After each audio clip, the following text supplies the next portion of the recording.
Hello viewers, I'm SB and welcome back to Total War Warhammer 2 for another campaign, one that I am particularly excited about. You see, next week, on September 11th, next week Wednesday, a new DLC is being released, and thanks to the kind folks at Creative Assembly, we have the chance to play with it early. So, today we're going to be starting a new campaign in the Eye of the Vortex as Markus Wulfhart of the Empire. This is the first time that the Empire has been playable as a faction on the Vortex map, and I'm really excited about the unusual playstyle that this is going to offer up. So we're just an expeditionary force. We don't have access to the full breadth and depth of the Empire's unit roster at the beginning of the game, but we do have a mandate from the Emperor. We must advance the Empire's cause in Lustria, and as we do that, we will receive shipments of supplies and detachments of units from the mainland. We also may be able to attain the services of some of the finest hunters to have ever lived, and there's a whole bunch of new cool units for us to play with, like the War Wagon and the Huntsman. So, notice that the initial challenge here is rated as hard. We are on the northern shore of Lustria. Those of you who have watched our previous campaigns know how I feel about wars in Lustria. It's possible to just get bogged down here forever. Hopefully that won't happen to us this game. We start with very limited recruitment capabilities, but we'll get stuff coming in from the Empire. We have a recruit rank bonus to Huntsman Generals, which are a new Lord type, and a diplomatic relations penalty, a pretty large one, in fact, with the Lizardmen, because it turns out they don't much care for us invading and marauding. Who could have guessed?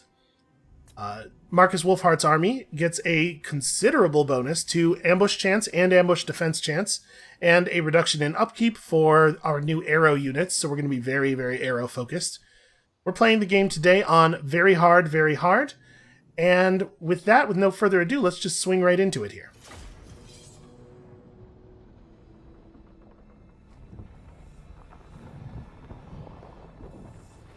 The jungle continent of Lustria lies west across the great ocean. The first men to land upon these shores ransacked an ancient temple, filling their ships with golden treasures. Word spread of their wealth, and others were eager to follow.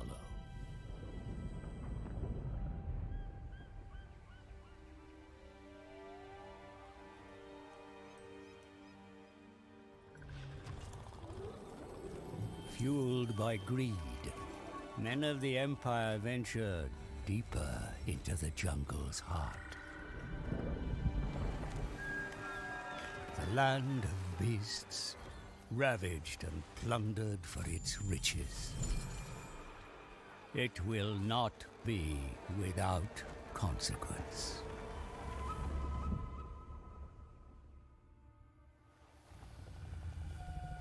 The jungle stirs. A cold-blooded fury rising to punish the invaders. In the temple cities of Lustria, the Lizardmen enact a ritual to call upon their mighty guardian.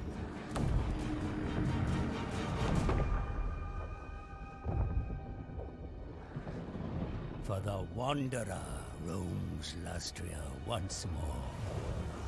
The spirit of the jungle made manifest.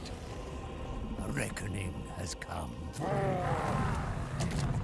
Only the strongest will survive the coming bloodshed.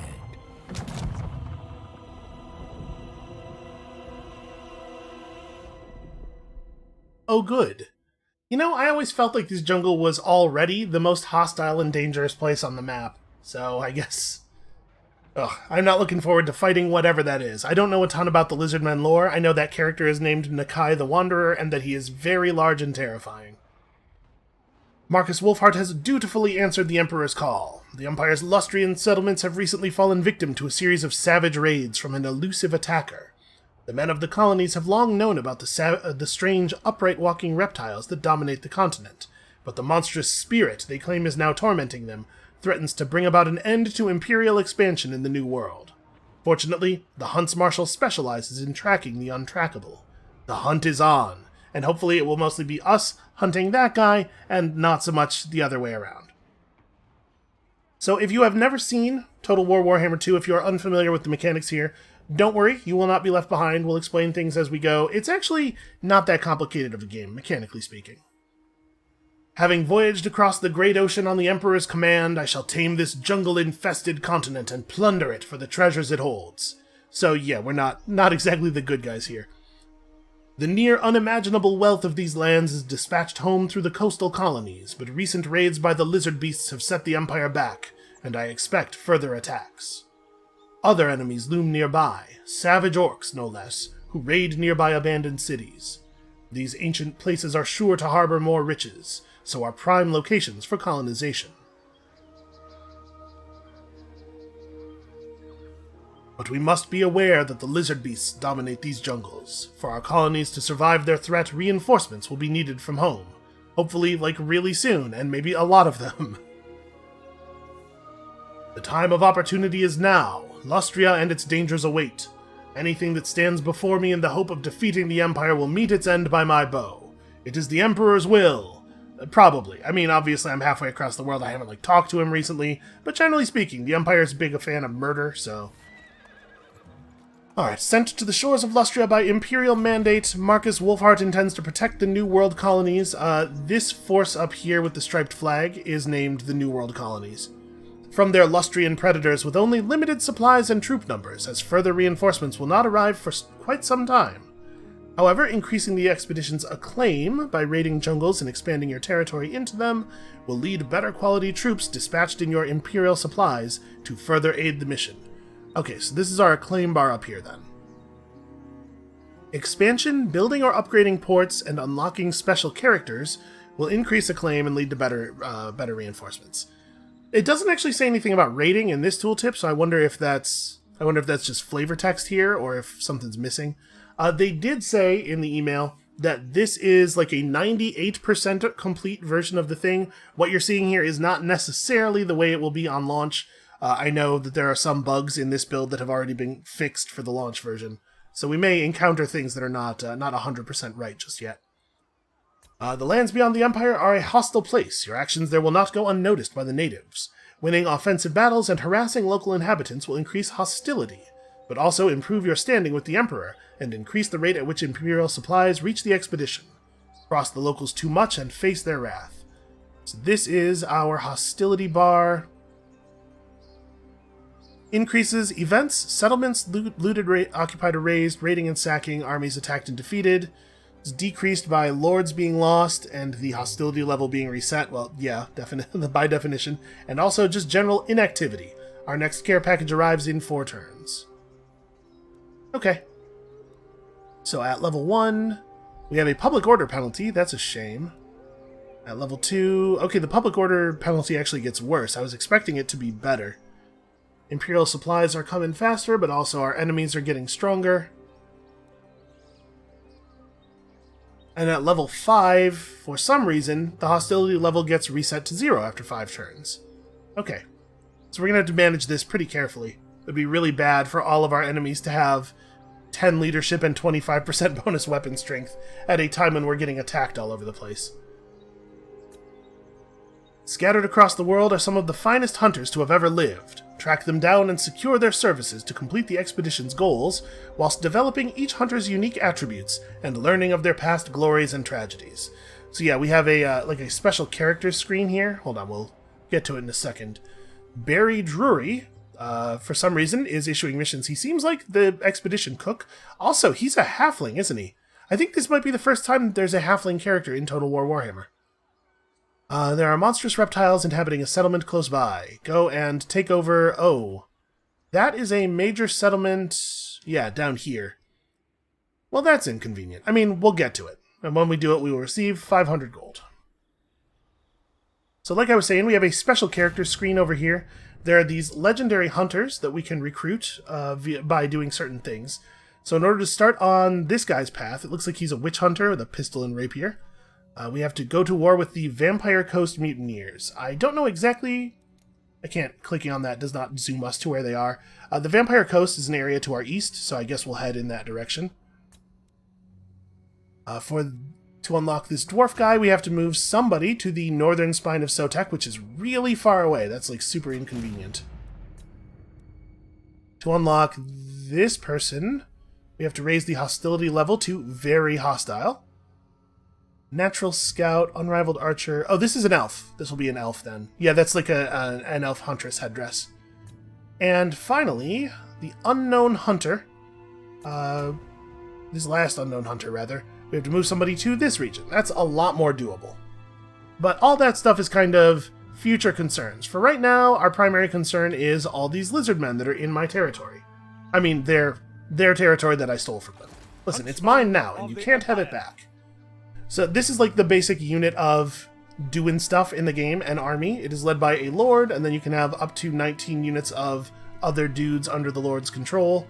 So we have some spears and some swords, and huntsmen. These are new units. They're anti-large with vanguard deployment and stalk, and the ability to fire while running.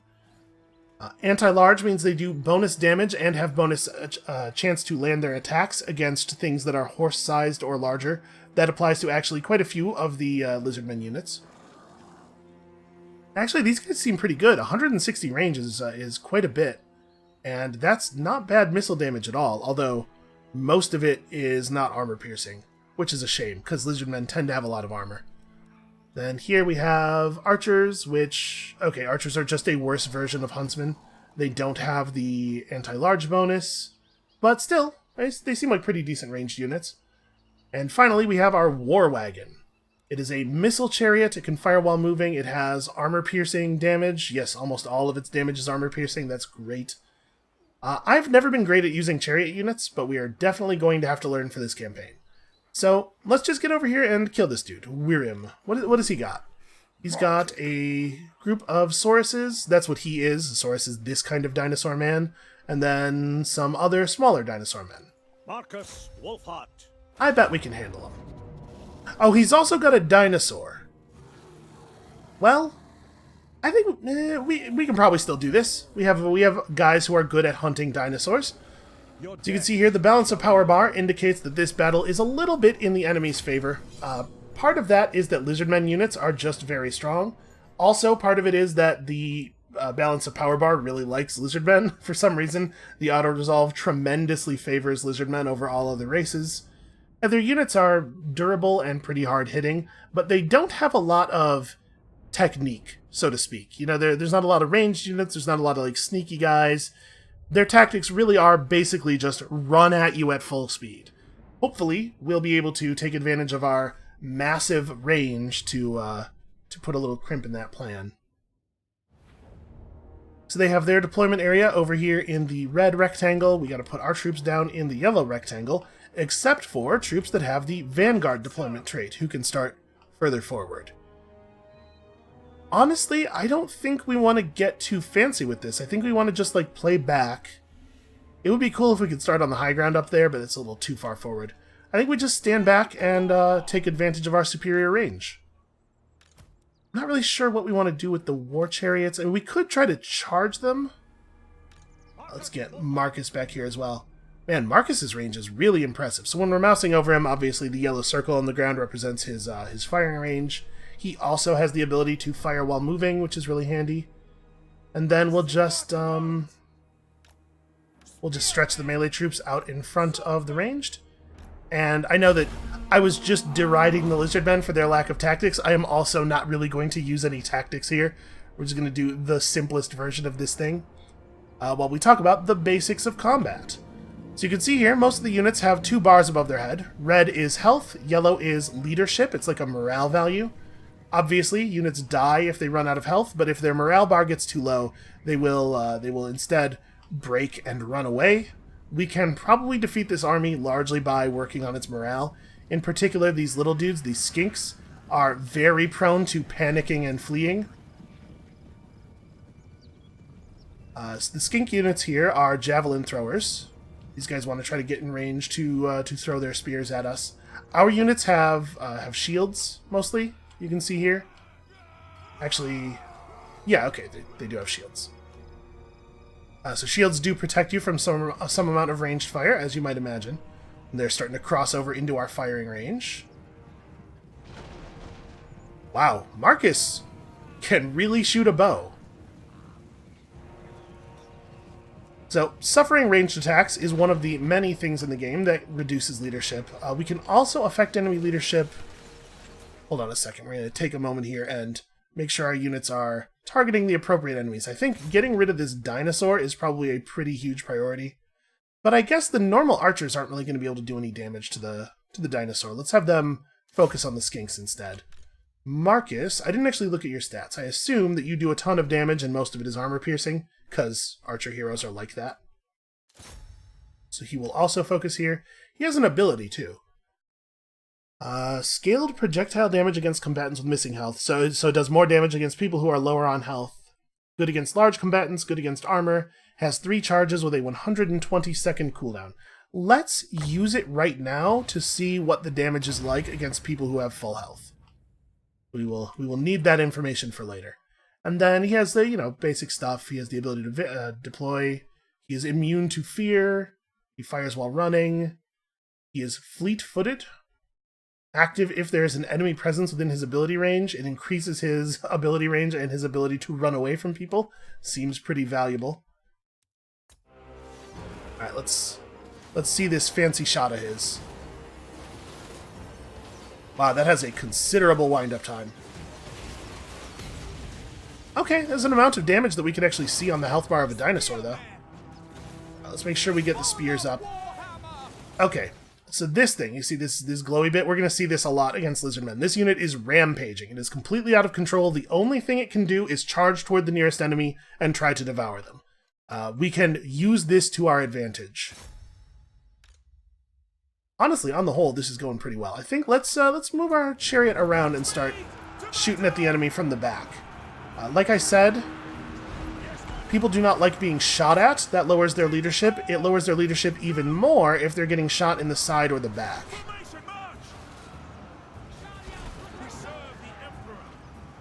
Well, actually, you know what we should do? These guys are chariots. Let's just have them charge. Have them get right in there. Yeah, the skinks are not going to stand up very well to that. Ooh, wow. That's a lot of red there.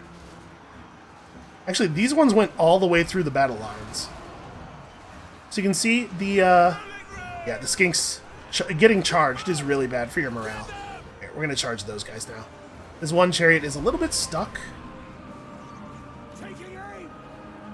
Okay, the dinosaur is getting close to panicking. Now, the fact that a unit has had its leadership broken and has run does not mean that it's out of the battle. They'll recover over time, especially as they get further away from enemies and they forget why they were scared in the first place. So we'll have to keep an eye on them, because a lot of them will come back. Alright, let's do another charge. This is actually working out really well. The dinosaur has rampaged again. He will not retreat while he is rampaging. Yeah, just charge in, spook them, and then get out of there. I certainly don't want my war wagons getting meleeed by sauruses. So you can see the skinks are going down pretty easily. Most of them are dead already. These saurus units are a lot hardier.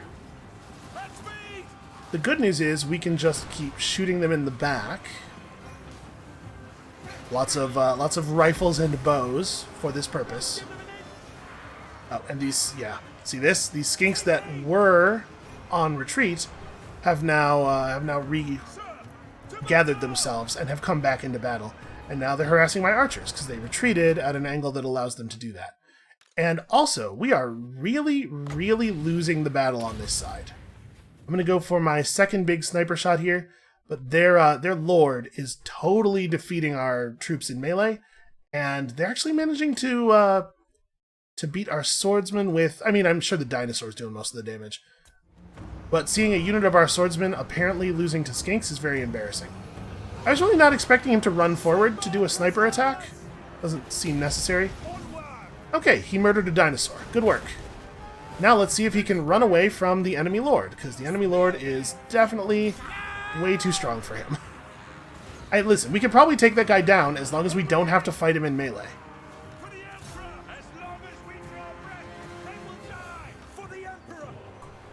Alright, focus on this guy. He's going to be kind of hard to hit because of our troops being in the way. Alright, broke those guys. Now charge back over to these ones. Markus, keep running.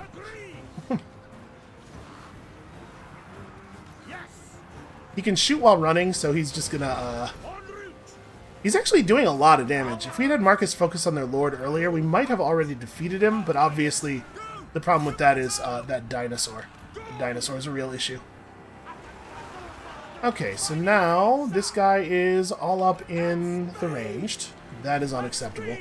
But we don't really have a lot of melee to put him up against.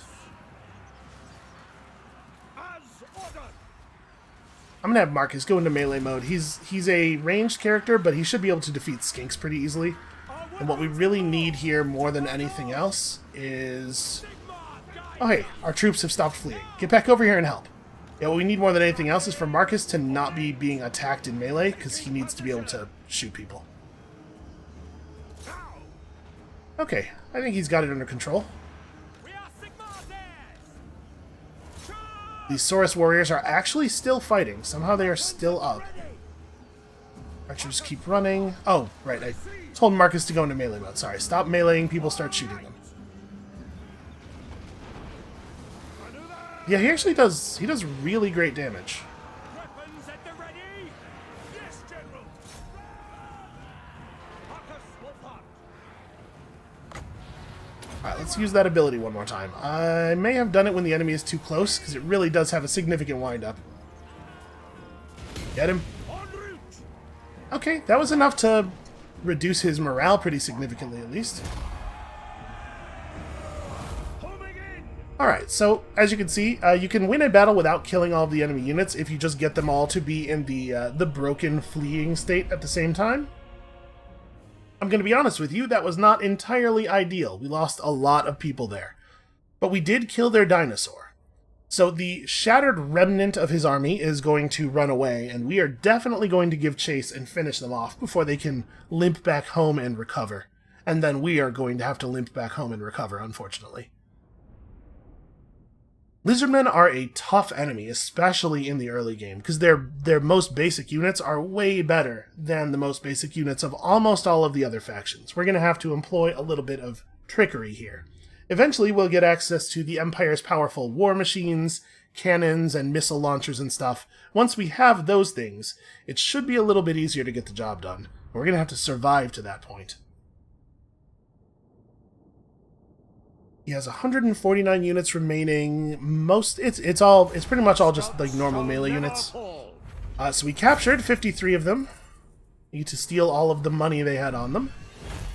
And then we have to figure out what we want to do with the captives. So we have a couple of options here.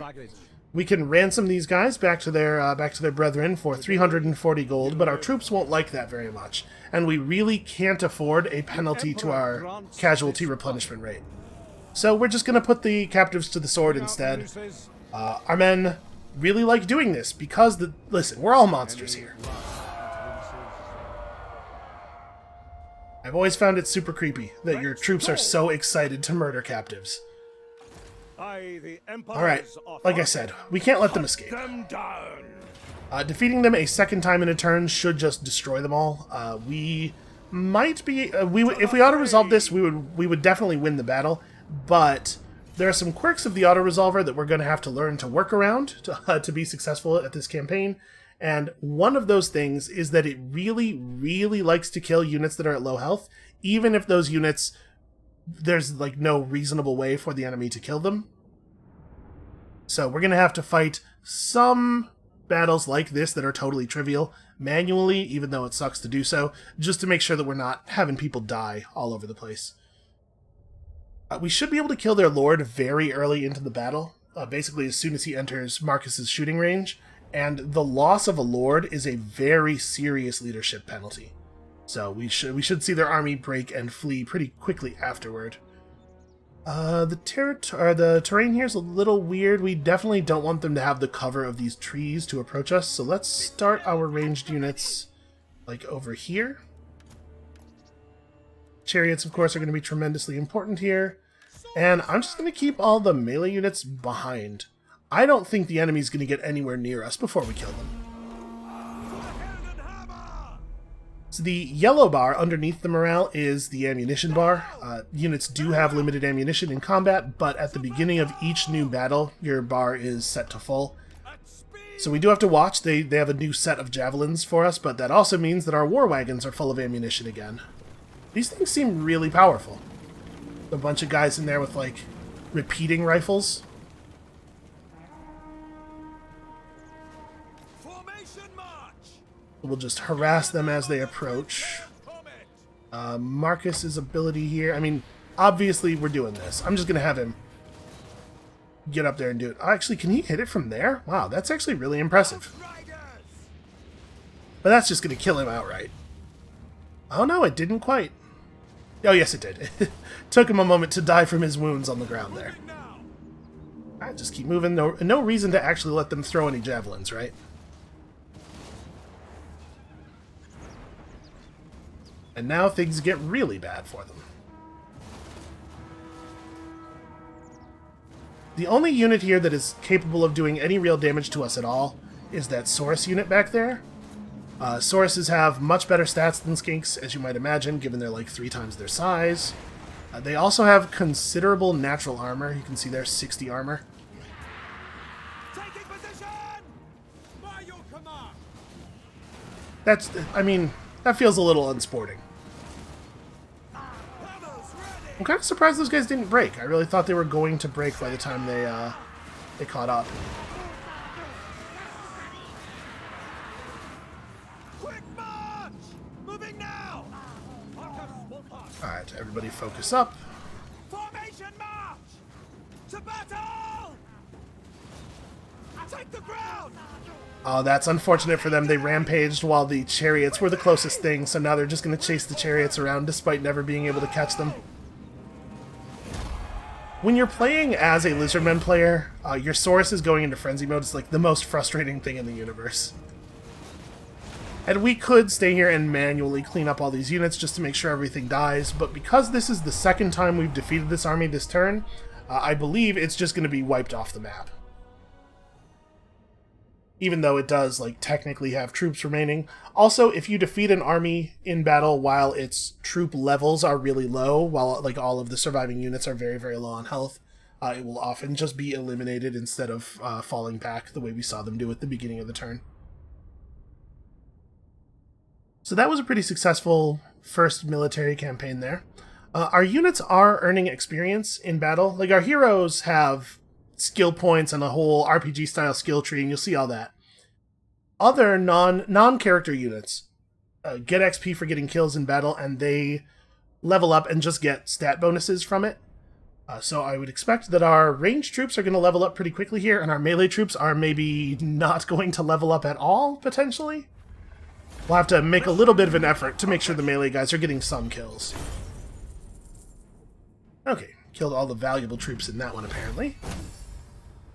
Got enough XP for a level up on Markus, and once again, let's just be done with the captives. Okay, we are finished with these enemies. So we're going to fall back to our side of the territory line. When you're inside your own territory, you get a little bit of passive healing on all of your units every turn. This is called casualty replenishment. We really, really need to get our replenishment value up, because this is not an acceptable rate of replenishment. Markus leveled up. You can see here, there are a lot of places we can spend our skill points. The yellow lines are largely things that will improve Markus's combat ability specifically. The red line will affect all of the troops in his army. So you can see, like, we can get extra defense and attack for these classes of units, or extra speed for these classes of units. And then the blue line mostly affects the strategy map. Route Marcher, which gives you 10% extra movement range each turn, is by a huge margin the best skill in the game. I don't know why they even make you spend the point in it. Like, this is, as far as I can tell, this is always right. Being able to move armies around the map is so important. Alright, also, while we are in friendly territory, we can go into recruitment mode here. You can see we can recruit 3 units while we are in friendly territory each turn. Let's grab some cool stuff. So what do we have access to right now? Normal archers, not huntsmen. Free company militia, which are guys that, like, run around with a sword and a pistol. They're very lightly armored. They're not really great at fighting anything powerful, but they're fast, and they're good at getting behind people and then shooting them in the back. I actually really like them. I don't know if they're great against lizardmen, though.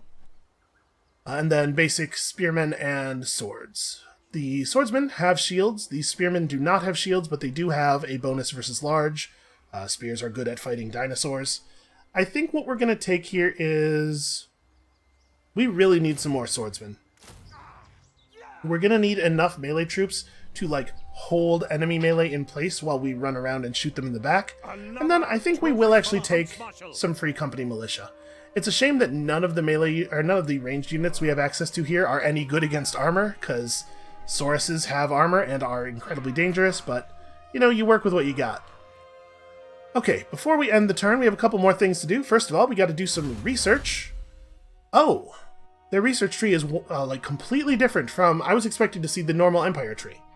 Okay, well, our researches are broken up into groups here. I imagine we're going to want to focus on missile research, right? So ammunition up for basically all of our ranged units. Reload time reduction is very, very powerful. I mean, it's just attack speed, right? So it's a direct increase in damage over time. Mounted weaponry gives us missile resistance and missile damage for pistoliers are mounted guys on horseback with pistols, as you might guess from the name. Outriders have rifles or grenade launchers. I do like the grenade launcher Outrider. I don't know if it's a good unit. I'm going to be honest with you. I am not the best in the world at this game, but I do know that it's super fun to ride a horse and shoot a grenade launcher at a dinosaur man. And then also rifled barrels increases... oh, I was kind of expecting from the name of it that it would only work for the guys with the guns, but apparently we can also rifle the barrels of our bows. And then War Machines is going to be artillery. The Empire has very powerful artillery units. We will want these eventually. Cavalry armor, just cavalry bonuses. Vigor loss here refers to the fact that combat makes units tired, and when the units get tired, their stats go down. So this reduces the rate at which you lose stats from being tired on cavalry, which seems fine, I guess. And then basic infantry buffs. Okay, I mean, this stuff's important too. Leadership up for infantry units so that they are willing to stand and fight Sauruses for a little bit longer is actually pretty valuable. Down here, colonial factors. Ooh, okay, we're taking this. This gives us growth and public order, both of which are things I care tremendously about. We'll talk about those in a second. And this is all just going to be economic stuff then? Yeah, income up. Okay, recruit rank for your infantry units. This lets people start with a couple of experience levels, so they get the bonus stats right away. Improved hero recruit ranks, income. Okay, so these are like half economic and half military. The Colonial Library. Research rate, income. Okay, this is a little bit more economic. Oh, never mind. Here's some battle stuff too. So recruit rank up for all of our artillery units. Okay, we'll talk about the value of these later when they become a little bit more relevant. Hunting advancement. Lets us get extra levels on our Imperial supplies coming in across the ocean, and a big bonus to casualty replenishment rate. This seems very, very good to me. We'll probably go after this like immediately after the rebates. And then construction cost and time down for ports, and receive an additional detachment of reinforcements with every supply delivery. That also seems really good. And then these diplomatic missions, you can see that in addition to taking time to research, these will cost 7,000 gold each, which is an amount of money that we certainly do not have right now. So diplomatic relations up, public order up. Okay, so these bottom ones are improvements to fighting particular enemy forces, and the top ones are diplomatic missions to friendlies. Okay. We'll worry about all that diplomacy nonsense later when we actually know some other people that we might want to do diplomacy with. But right now, I'm very comfortable with tithe rebates, because public order and growth are both tremendously important.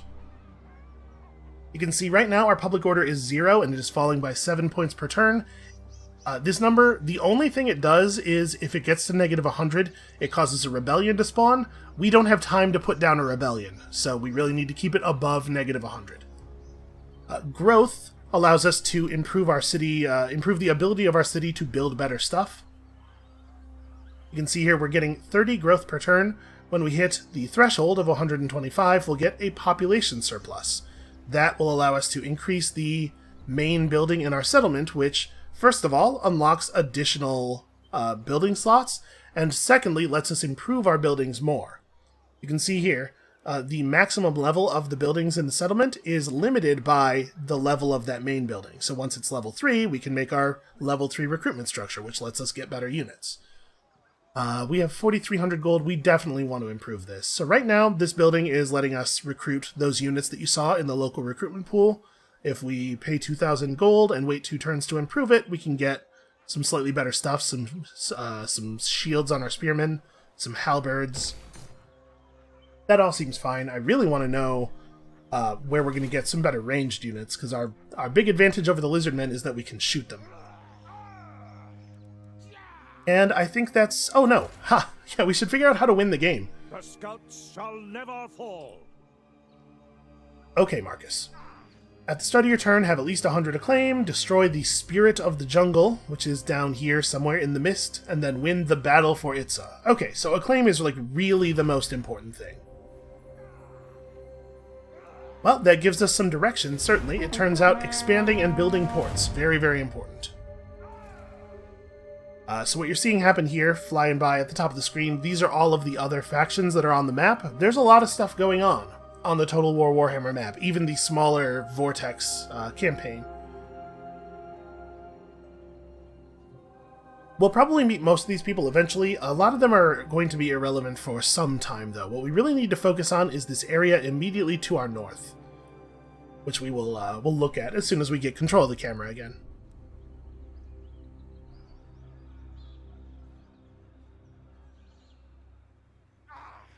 So this faction with the striped flag, these guys are potentially friendly, and they were specifically called out in our mission briefing as a force that we should try to protect. You can see here, positive, friendly relations. Let's actually have a quick chat with them. So what could you offer? I would love it if we could get a trade agreement going. 55 income per turn for the both of us. Doesn't that sound great? Okay. Alright, he does think it sounds great. As we acquire rarer goods, as we find like sources of gold, for instance, in the world, we'll be able to increase the value of that trade agreement. For right now, it's just a tiny bit of money, but every little bit helps. So he is surrounded by Norskins. These guys with these circular banners are Norskins. They are basically like a Norse barbarian faction. They are definitely very dangerous. And then to the northwest, they have Hexawaddle, which is one of the more powerful factions of lizardmen. So the New World colonies don't often survive very long. We're definitely going to have to support them. The good news is that Hexawaddle and the Norskins will be at each other's throats for a little while here at the beginning of the game. Hopefully they'll really weaken each other.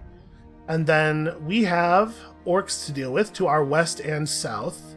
And then, of course, our own lizardmen enemies. And over here to the east on the Vampire Coast, you might be surprised to hear there's vampires out there. And somewhere in this jungle, there's a bunch of Skaven, and it's going to be a real mess. Alright, so we finished our recruitment. We're supposed to take control of docks, we're supposed to expand our territory. Chotek seems like a pretty natural move here, and if we click on our settlement, you can see the Temple of Tlenkan and Chotek together form a province. If you control all of the settlements in a province, you get access to some buffs that you can lay out for that province. It's actually really important to capture whole provinces when you can. So, let's go to Chotek and take it over. I think we should be able to pull that off. What do they have here in the garrison? They have 2 units of Sauruses, 3 units of Skinks, and some dinosaur men riding other dinosaurs. I'd be lying if I said I wasn't a little worried, but I think we can pull this off. Markus himself seems to be incredibly powerful. The war wagons are great. We still have most of our archers alive. So the Skinks, as you saw, are not they're not a huge danger. But I am worried about the Cold One riders, these Raptor cavalry units. They're going to try to flank around and hit our archers from an unprotected angle, and if they get into the archers, our archers will not stand a chance. So we have to take that threat pretty seriously. Hopefully the terrain, it looks like there's not too many trees or anything. We have to be wary of cover. The game actually does model each individual projectile fired, and projectiles that are stopped by obstructions like trees just don't get an attack roll. So we do have to be a little careful about that. It looks to me like we have a little bit of a raise right here. We could set up our archers like right there. I guess these guys will have to be behind the line, but they can run up real quickly. This seems like a good way to do this to me. We should probably make sure that we are all the way forward. Yeah. The trees there are far enough back that they're not obstructing our shot very much. This should totally work. Free company! I'm not 100% sure where we want to put the free company. Like, what we want them to do is run out around enemy troops and then shoot them in the back. And we don't know how the enemy has set up yet, because the defender gets to set up second. So we'll just put them back here. We'll move them to where they need to go when it's time for them to go. Put swords out to the sides. We'll try to keep the spearmen in reserve. We only have one unit of spears, and we want to keep them safe until the enemy cavalry engages, and then hurl them at them. Markus can start up on the hill as well. And we won't know what to do with the war wagons until the enemy actually comes at us, much like the other guys. Okay, so they've set up. Let's take a moment here and observe their formation. This is a unit of sources over here. Other one is on this side. So they've spread out their powerful troops quite a bit. They put the spear riders in a place. I don't know if that makes a lot of sense as a cavalry deployment position, but okay, let's just keep an eye on the powerful troops as they approach.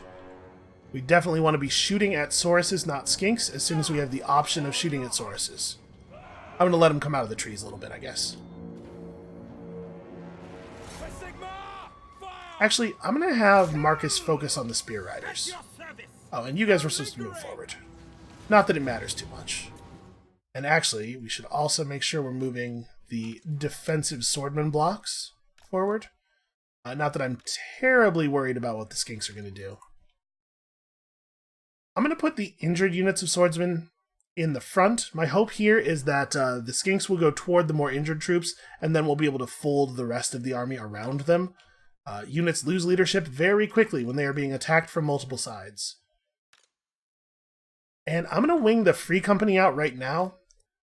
We're going to try to shoot at the Sauruses and get them to chase the Free Company around. Free Company are pretty fast and Saurus are pretty not. So I'm hoping we can just draw them off and have them not participate in the battle for a while. And then we probably shouldn't let the war wagon get charged by these cavalry. In fact, we should probably set these swordsmen up in a position that's a little bit more defensive of where the archers are going to be. So let's ride back here. Like, we definitely want them shooting at the cavalry. We just don't want to be... we don't want to let them get in melee range. Yes, sir. Quickly. No lingering. We'll make sure the swords are nearby. To battle. Quick. Come on, chase us. Oh, it's kind of working. Spearmen. Sir. For the Emperor. Militia. Nope, never mind. It didn't really work. Okay, that's fine. So the swords will engage the Sauruses. The Free Company militia will move to that position and then shoot the Sauruses in the back. This will do some damage. Obviously, like, they're not great against armor, but getting shot in the back is generally bad for your health. And then over here, these swordsmen are breaking under a small amount of javelin fire, which is a pretty bad sign for us. That's a full unit of swordsmen, too. But those guys were at full health at the beginning of this. And unfortunately, because our unit of spearmen is so thin, a lot of the cavalry have gotten to just charge straight through. Not wild about that. Alright, let's have the swords engage here. I think we maybe want to have Markus pull this way a little bit. I don't really want him getting attacked by the cav, and I think we're going to do a countercharge. I think we're going to charge the back of this cavalry unit while continuing to fire at them. I'm going to be honest with you. We have not really held up to this initial charge the way I was hoping we would. Markus Wulfhart. Alright, keep shooting those guys. If the Skinks are just going to run, we're going to have these dudes fall back.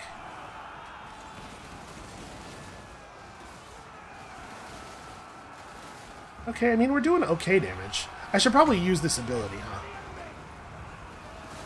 It's particularly good against, like, characters, but this army doesn't have any characters. Why can I not... Oh, I'm only allowed... You actually can only use it on single entity units. Alright, I know the skinks are throwing javelins at us and stuff, but getting rid of the Sauruses is so much more important than worrying about those guys. Fall back. You guys should fire into the Spear Riders. Go! Taking position!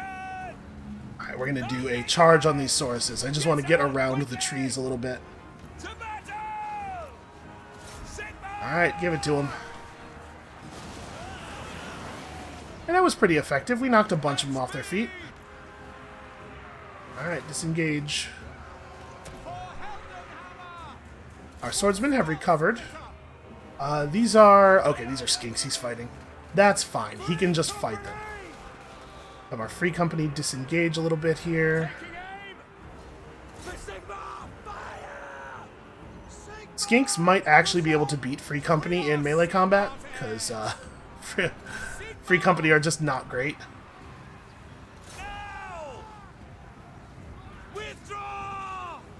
Stop withdrawing! No, don't withdraw! I forgot that I have them on melee mode. I really wanted them to just shoot at the cavalry. Yeah, these Sauruses are like completely mulching our melee units, unfortunately. Formation, march! Outriders! Quick march! Withdraw! Okay. Not great news for us. Pretty much everything that's happening here. We need Markus to disengage. He needs to not get caught by those Sauruses. It's one thing for him to be mired by skinks while he's trying to do stuff, but it's another thing entirely for him to be pressed by all sides, pressed from all sides by multiple lizard units. Alright, disengage, disengage. Yeah, we're losing. We're losing badly, in fact. These are archers. No, they are not. They are swords. Where are are all of my archers dead? We have archers over here who are running, which is, it's better than dead. Okay, the war wagon's in retreat. This is a difficult start. I'm trying to keep Markus moving. As long as he's running, he has a real advantage against the skinks, because obviously he can still attack at full effectiveness while running.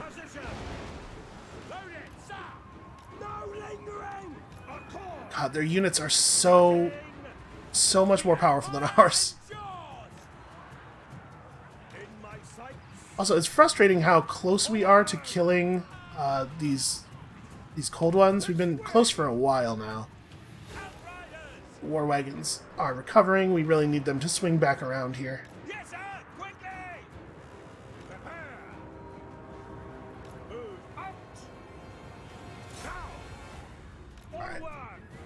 I'm not sure if he will actually follow attack orders while running. It may be that he just targets whoever while he's moving.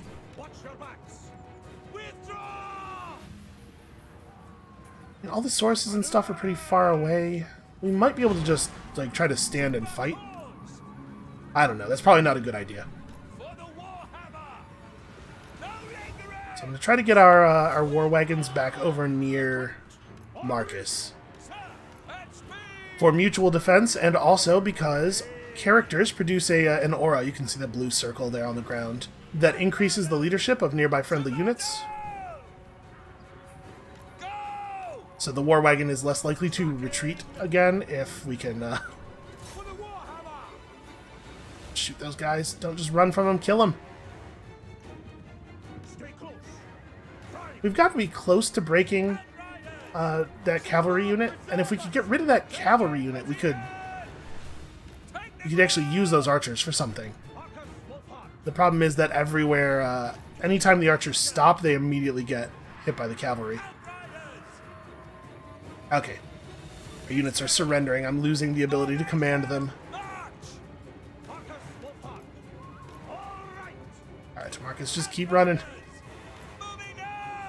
Unfortunately, the war wagons have run out of ammunition. So we're no longer dealing damage to these enemies while they're chasing us. Quick march! To battle! Gonna give ourselves a nice circuitous movement route. Moving in! And Markus is slowly killing. You know what, Markus? Stand and fight. This is the time. All the other enemies are really far away. Let's just have Markus chop up some skinks real fast. Hopefully, yeah, hopefully he'll be good at this. And he is an archer lord, so even though skinks are pretty bad units, still not necessarily the thing he needs to be doing. But if we could get these guys clear of him, basically, if we could get ourselves into a position where Markus could hang out, just like stand still for 10 seconds, and finish off that cavalry unit, I think we'd be in a much better place. I'll be honest with you, though, I think we're going to lose this battle, and once we have lost this battle, I don't know exactly how we recover from that. Oh, it looks like we got caught on some trees over there. Well, that's a real shame. I kind of can't believe these skinks are still willing to fight, given how badly they're getting beaten. But now Markus is going to break and give up because we have too few units left. Well, that wasn't very good. That's not a very good start. Like I said, you know, it's possible we'll lose this once or twice, have to come back with a different approach. We're learning about the strengths and weaknesses of these new units, though. I like the war wagons a lot, but they are not super, they're not super tough. I've always had a hard time with chariot units for exactly this reason. It seems like no matter how fast your chariot units are, they're just like, either they don't deal enough damage to actually kill the enemy before the enemy can engage, or the enemy ends up having something that is fast enough to mess with them. I'm not really sure how we're gonna have to just fall back and recruit a lot more. And unfortunately, all these units that are horribly injured here are gonna take an extremely long time to recover.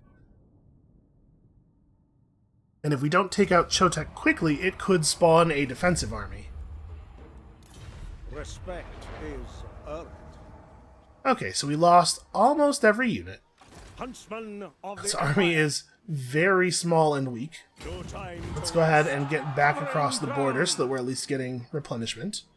And unfortunately, because we had to go into March mode there, which gives us extra campaign movement, we are not able to recruit this turn. But Markus got himself a skill point.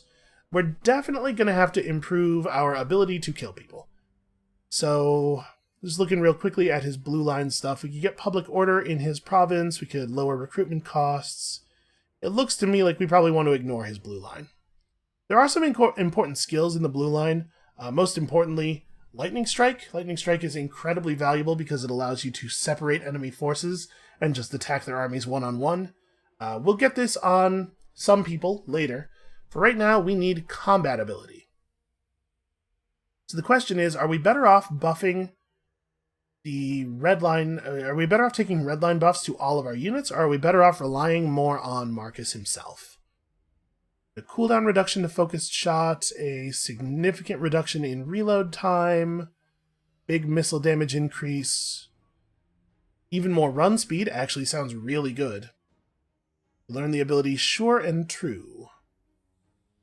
Constantly affects allies in range, gives missile damage and reload skill. That's not a bad like passive buff aura.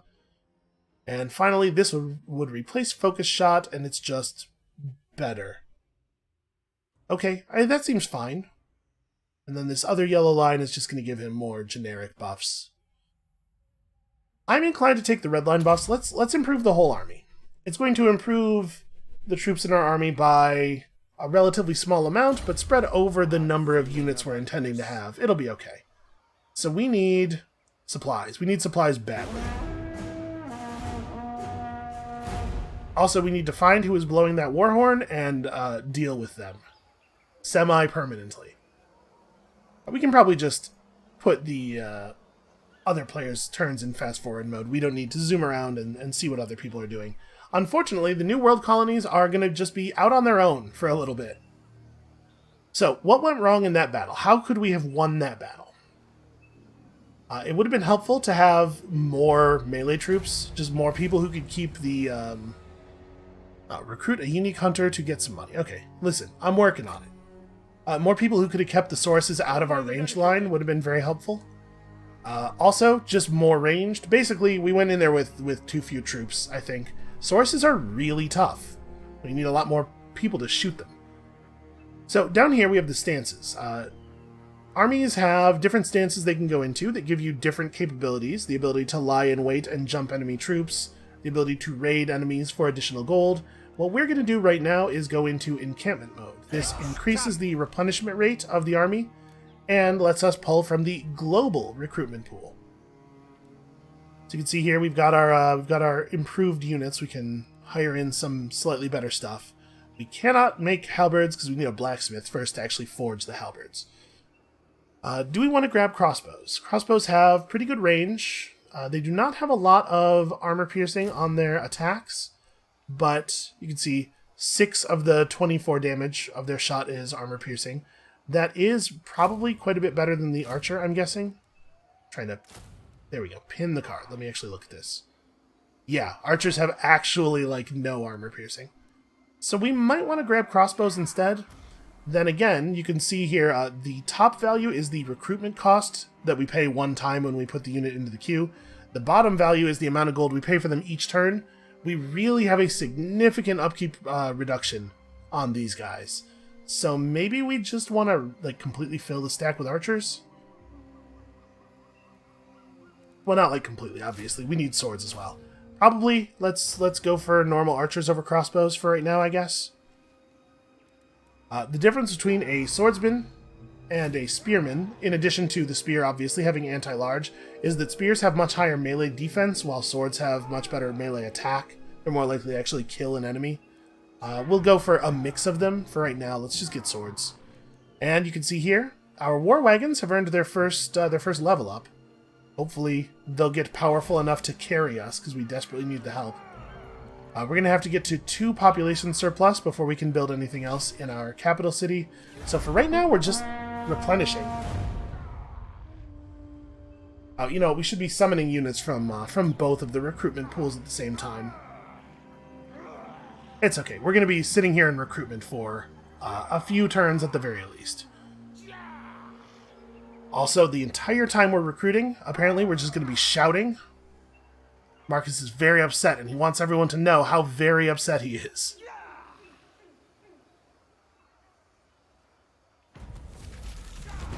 Okay, another force of lizardmen has been invited into the battle. That's not a big deal. We were already going to end up at war with them.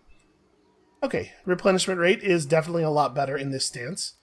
So you see here we have the local pool and the global pool. Units are considerably more expensive when hired through the global pool, and they take twice as long to arrive. But it is faster to use both pools at once than it is to use just one of them. So we're going to grab 3 units of archers through the global pool over the next 2 turns. And also, let's get some spears. That gives us 6 units of stand and fight melee. That might be enough. So then we'll grab maybe some more archers. How many units of normal archers do I want?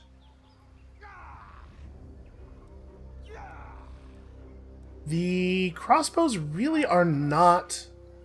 They're really not better. I guess the crossbows have better range. We'll take some crossbows too. Okay, so there we go. 2 turns of recruitment will almost completely fill the army. Unfortunately, we're going to have to listen to Markus make that noise over and over again for 2 more turns. We are about to get our first reinforcements from the mainland. We've encountered the defenders of the Great Plan. So you can tell what race a faction is by the shape of their banner. The octagonal shape like this is lizardmen. You can see this is the shape of the pirate factions. This is the shape of the Khemri. These ones that look like banners are elves. These ones are dark elves. Exactly what we were afraid of has come to pass. The lizardmen have formed an army, and they're coming after us with just a ton of sauruses. That's it. That's all this army is. It's just a lot of sauruses. Honestly, I'm not sure we can beat these guys. We cannot win. Okay, Markus, calm down. Yeah, I'm looking at this and thinking, like, we'd end up in melee with them a lot. We just don't have the ranged units to have a chance of defeating them, unfortunately. That's a shame, because that breaks our recruitment. We're going to have to start summoning those units all over again. Oh, and we're being pushed by another Yeah, I might have lost us this campaign by not successfully taking Chotek. Okay, well, you can only retreat from a battle once per turn. So, hey, that's a pretty bad start. I guess... I mean, we can't possibly win this battle. I'm not gonna waste time doing it manually.